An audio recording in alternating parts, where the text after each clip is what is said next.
Are you ready?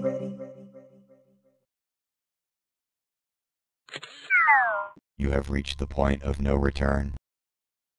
Hey guys, so it's been a week, and it's Saturday night once again. Time to make my video. To start out with, I just went to dinner with my grandparents. Let's just say not the best time ever. They're fighting, and it just really makes me mad how I've had to deal with my actual parents fighting and now my grandparents fighting all the time. I spent the first 12 years of my life dealing with this crap, and I didn't have to deal with it for about a year or two, and now I have to deal with it again. This sucks. I only have another year though, so college. So this video is going to be about a book that I read this week that I literally could not put down, or if I did, I didn't want to. It is called Live Through This by Mindi Scott. This is only her second novel, but it is amazing. I read her first novel. I have her first novel. It's called Free Fall, and it's a really good book. If you read it, then you're smart. Like all of you who watch this video, you need to read this book. It is flipping amazing. But this book is like just as good. They're both set in the same town, and there's even part of this where where the characters of her first book are mentioned. Not like they're not main characters in this story, but they are mentioned through it, and I think that's really cool. It's a completely different story. It's about this girl who she on the outside it looks like she has the perfect life, but on the inside she's got a lot of problems, like some serious issues that need to be dealt with, and through the course of the book they end up being dealt with.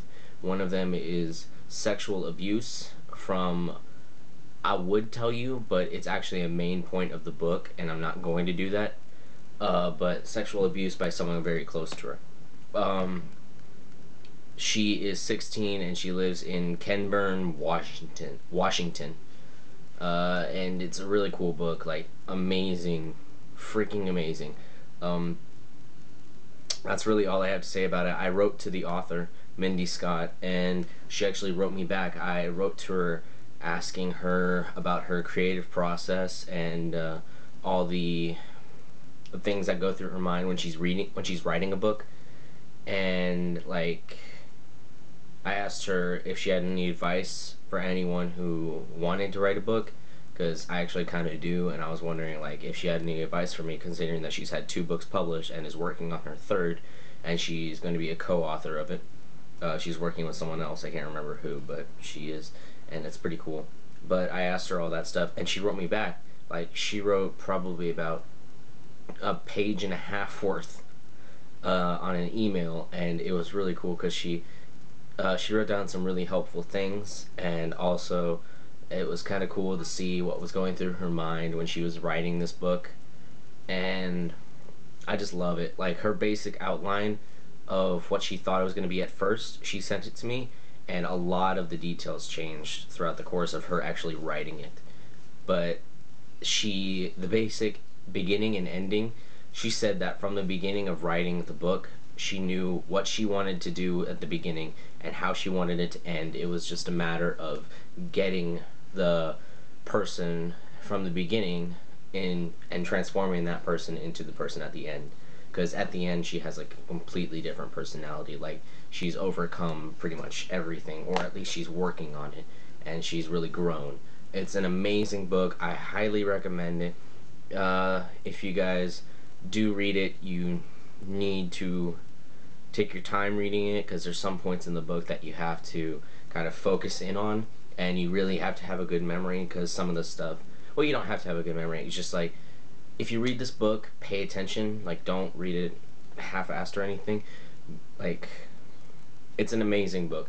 And again, it's called Live Through This by Mindi Scott. Oh yeah, and I didn't tell you guys, my grandparents gave me and my brother an iPad, because my grandpa had the iPad 1, which was originally for my grandma when they bought it, but then my grandma got the iPad 2, for Christmas, and the iPad 1 officially became his. But for his birthday, my grandma got him the iPad 4, and they didn't trade in the iPad 1, they just gave it to me and my brother. But I get more use out of it than he does. It's more along the lines of mine, but when he needs it, he always has access to it. I mean, it's not only mine, like I said. It is both of ours, but I just use it more.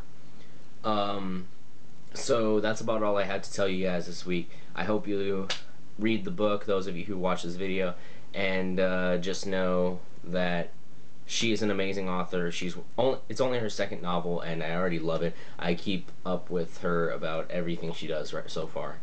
And she has a website.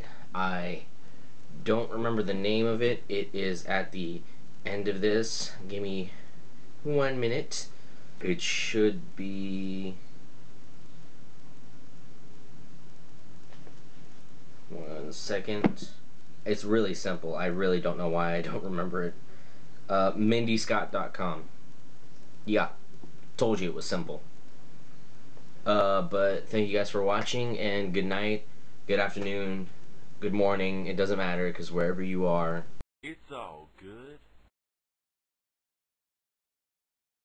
What can I do to get the weekdays behind me? Watsky, remind me. Thank you kindly. Monday in the nutsack, wedgie Wednesday butt crack. I'm coming hard for Friday, and if you're not, get the back. Kick Monday in the nutsack, wedgie Wednesday butt crack. I'm coming hard for Friday.